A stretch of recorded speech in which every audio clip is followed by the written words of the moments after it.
Hi. Chemistry ഉദ്യോഗാർത്ഥികളെ സംബന്ധിച്ച് പ്രത്യേകിച്ചും MSc chemistry കെമിസ്ട്രിയിൽ PG ഉള്ള ഉദ്യോഗാർത്ഥികൾക്ക് കഴിഞ്ഞ 2 നോട്ടിഫിക്കേഷനുകളായിട്ട് PSC പുറത്തുവിട്ട കഴിഞ്ഞ 2 നോട്ടിഫിക്കേഷനുകളായിട്ട് അപ്ലൈ ചെയ്യാൻ പറ്റുന്ന ഏറ്റവും മികച്ച 2 തസ്തികകളെ കുറിച്ചാണ് ഈ വീഡിയോയിൽ സംസാരിക്കുന്നത്.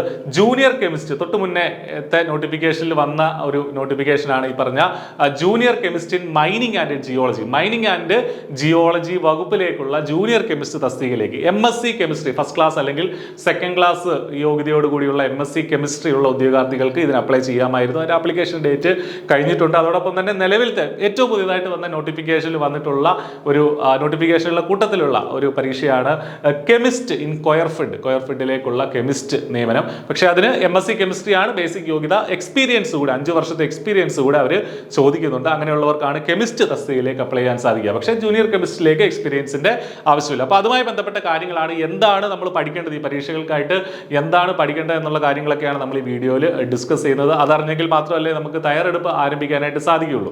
അപ്പോൾ I+ ഈ പരീക്ഷകൾക്കായിട്ട് ആരംഭിക്കുന്ന ഇന്റൻസീവ് ആയിട്ടുള്ള കോച്ചിങ്ങിനെ കുറിച്ച് അറിയാൻ വേണ്ടിയിട്ട് ഈ വീഡിയോയുടെ ഡിസ്ക്രിപ്ഷനിലുള്ള നമ്പറുകളിലേക്ക് നിങ്ങൾക്ക് വാട്സപ്പ് മെസ്സേജുകൾ അയക്കാം. അവിടെ കൃത്യമായിട്ടുള്ള റിപ്ലൈ, അതുമായി ബന്ധപ്പെട്ട അപ്ഡേറ്റുകൾ നിങ്ങൾക്ക് നൽകുന്നതാണ്.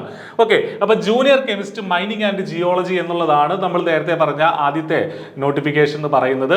278/2024 എന്നുള്ളതായിരുന്നു അതിന്റെ കാറ്റഗറി നമ്പർ. ഇതിന്റെ ആപ്ലിക്കേഷൻ ഡേറ്റ് കഴിഞ്ഞിട്ടുണ്ട്. ഓൾറെഡി നിങ്ങൾ അപ്ലൈ ചെയ്തിട്ടുണ്ടാവും. എങ്കിലും അതിന്റെ ഒരു ഇത് നമ്മുടെ എന്താണ് അതിന്റെ ഒരു യോഗ്യത പറയുകയാണെങ്കിൽ ഫസ്റ്റ് ക്ലാസ് അല്ലെങ്കിൽ second class MSc degree in chemistry അല്ലെങ്കിൽ അപ്ലൈഡ് കെമിസ്ട്രിയിലോ ഫസ്റ്റ് ക്ലാസ് അല്ലെങ്കിൽ സെക്കൻഡ് ക്ലാസ്സോട് കൂടിയ PG ബിരുദം MSc ബിരുദമാണ് നിങ്ങൾക്ക് വേണ്ടത്.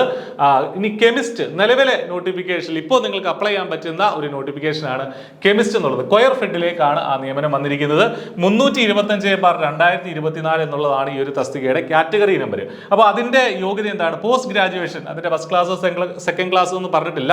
പോസ്റ്റ് ഗ്രാജുവേഷൻ വേണം കെമിസ്ട്രിയിൽ. കൂടാതെ 5 വർഷത്തെ എക്സ്പീരിയൻസ് വേണം. എവിടെയാണ്? ഏതെങ്കിലും ഒരു chemical analysis in a rubberised coir അല്ലെങ്കിൽ റബ്ബർ പ്രോസസിംഗ്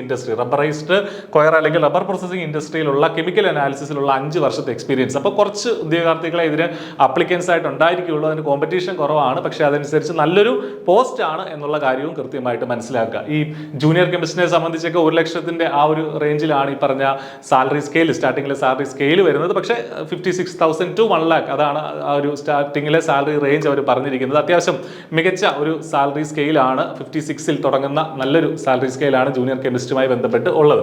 അപ്പോൾ നല്ലൊരു ഓപ്പർച്യൂണിറ്റിയാണിത്. ഇനി എന്ത് പഠിക്കണം എന്നുള്ളത് നോക്കിക്കഴിഞ്ഞാൽ ഈ പറഞ്ഞതുപോലെ നമ്മുടെ ഈ ഒരു PG ലെവലിലുള്ള കെമിസ്ട്രിയുടെ സിലബസ് തന്നെയാണ് നമുക്ക് പഠിക്കേണ്ടത്. അപ്പോൾ അതൊന്ന് ഓവർവ്യൂ ആയിട്ട് കഴിഞ്ഞ തവണത്തെയുള്ള മുൻകാലങ്ങളിൽ നടന്നിട്ടുള്ള കെമിസ്ട്രി PG ലെവലിലുള്ള കെമിസ്ട്രികളുടെ സിലബസ് നോക്കിക്കഴിഞ്ഞാൽ ഈ കാര്യങ്ങളൊക്കെയാണ് നമുക്ക് പഠിക്കാനുള്ളത്.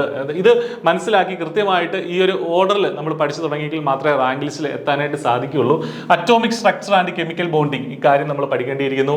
Coordination chemistry, metallurgy and bioinorganic chemistry, then organometallic compounds, qualitative and quantitative aspects of analysis, organic reaction mechanism and stereochemistry, aliphatic and aromatic hydrocarbons. ഇതിന്റെയൊക്കെ PG ലെവലിലുള്ള ടോപ്പിക്കുകളാണ് നമുക്ക് പഠിക്കാനുള്ളത്.